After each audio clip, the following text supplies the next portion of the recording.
حضور اکرم صلی اللہ علیہ وآلہ وسلم کا ارشاد ہے، تمام اعمال کا دار و مدار نیت پر ہے، اور ہر عمل کا نتیجہ ہر انسان کو اس کی نیت کے مطابق ہی ملے گا۔ پس جس کی ہجرت دولت دنیا حاصل کرنے کے لیے ہو یا کسی عورت سے شادی کی غرض سے ہو، پس اس کی ہجرت انہی چیزوں کے لیے ہوگی جن کے حاصل کرنے کی نیت سے اس نے ہجرت کی۔ صحیح بخاری حدیث نمبر 1۔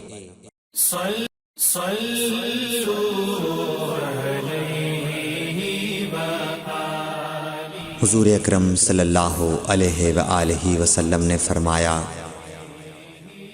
کہ وحی نازل ہوتے وقت کبھی مجھ کو گھنٹی کی سی آواز محسوس ہوتی ہے، اور وحی کی یہ کیفیت مجھ پر بہت شاخ گزرتی ہے۔ جب یہ کیفیت ختم ہوتی ہے تو میرے دل و دماغ پر اس فرشتے کے ذریعے نازل شدہ وحی محفوظ ہو جاتی ہے، اور کسی وقت ایسا ہوتا ہے کہ فرشتہ بشکل انسان میرے پاس آتا ہے اور مجھ سے کلام کرتا ہے، پس میں اس کا کہا ہوا یاد رکھ لیتا ہوں۔ صحیح بخاری حدیث نمبر 2۔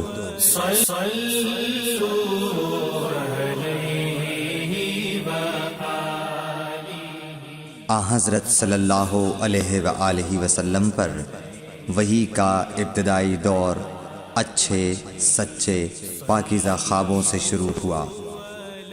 آپ خواب میں جو کچھ دیکھتے وہ صبح کی روشنی کی طرح صحیح اور سچا ثابت ہوتا۔ پھر من جانب قدرت آپ تنہائی پسند ہو گئے، اور آپ نے غار حرا میں خلوت نشینی اختیار فرمائی، اور کئی دن اور رات وہاں مسلسل عبادت اور یاد الہی و ذکر میں مشغول رہنے لگے۔ جب تک گھر آنے کو دل نہ چاہتا توشہ ہمراہ لیے ہوئے وہاں رہتے۔ توشہ ختم ہونے پر ہی اہلیہ محترمہ حضرت خدیجہ رضی اللہ تعالی عنہا کے پاس تشریف لاتے، اور کچھ توشہ ہمراہ لے کر پھر وہاں جا کر خلوت گزین ہو جاتے۔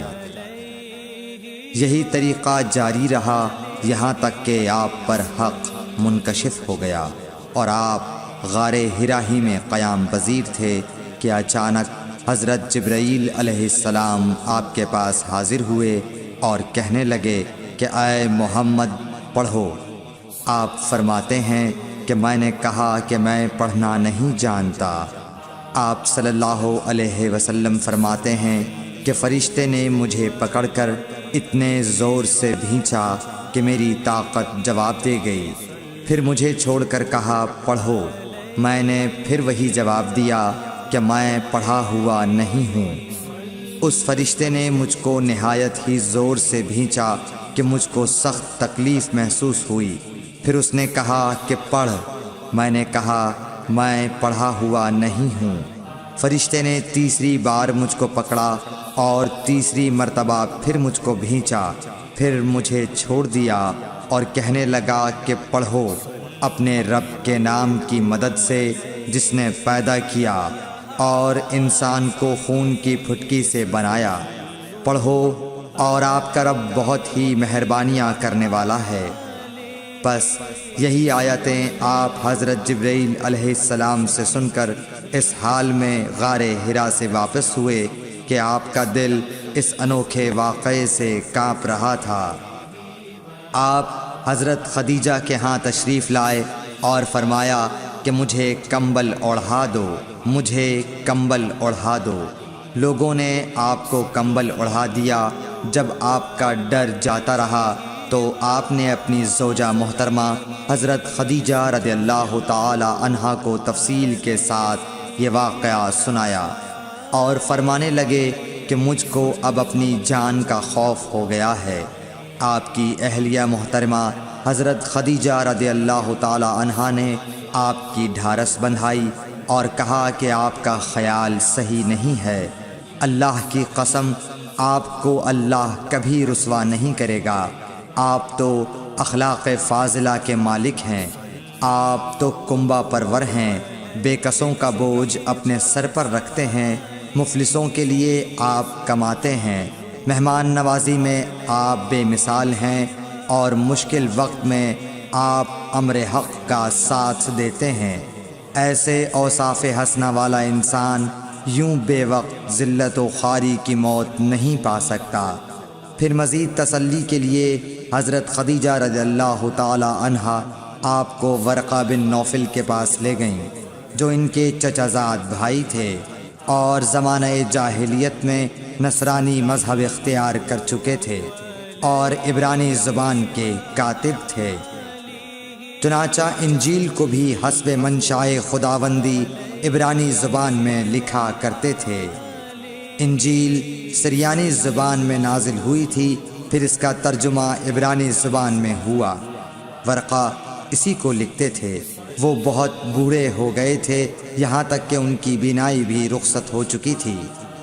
حضرت خدیجہ رضی اللہ تعالی عنہا نے ان کے سامنے آپ کے حالات بیان کیے اور کہا کہ اے چچا زاد بھائی، اپنے بھتیجے محمد صلی اللہ علیہ وسلم کی زبانی ذرا ان کی کیفیت سن لیجئے۔ وہ بولے کہ بھتیجے، آپ نے جو کچھ دیکھا ہے اس کی تفصیل سناؤ۔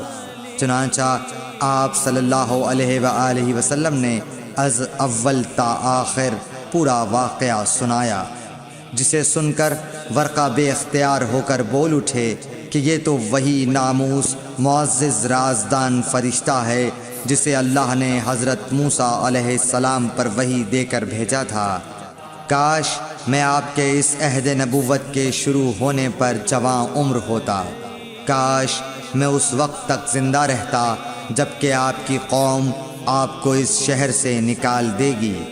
رسول کریم صلی اللہ علیہ وآلہ وسلم نے یہ سن کر تعجب سے پوچھا کہ کیا وہ لوگ مجھ کو نکال دیں گے، حالانکہ میں تو ان میں صادق و امین و مقبول ہوں۔ ورقہ بولا، ہاں یہ سب کچھ سچ ہے، مگر جو شخص بھی آپ کی طرح امر حق لے کر آیا لوگ اس کے دشمن ہی ہو گئے ہیں۔ اگر مجھے آپ کی نبوت کا وہ زمانہ مل جائے تو میں آپ کی پوری مدد کروں گا۔ مگر ورقہ کچھ دنوں کے بعد انتقال کر گئے، پھر کچھ عرصے تک وحی کی آمد موقوف رہی۔ صحیح بخاری حدیث نمبر 3۔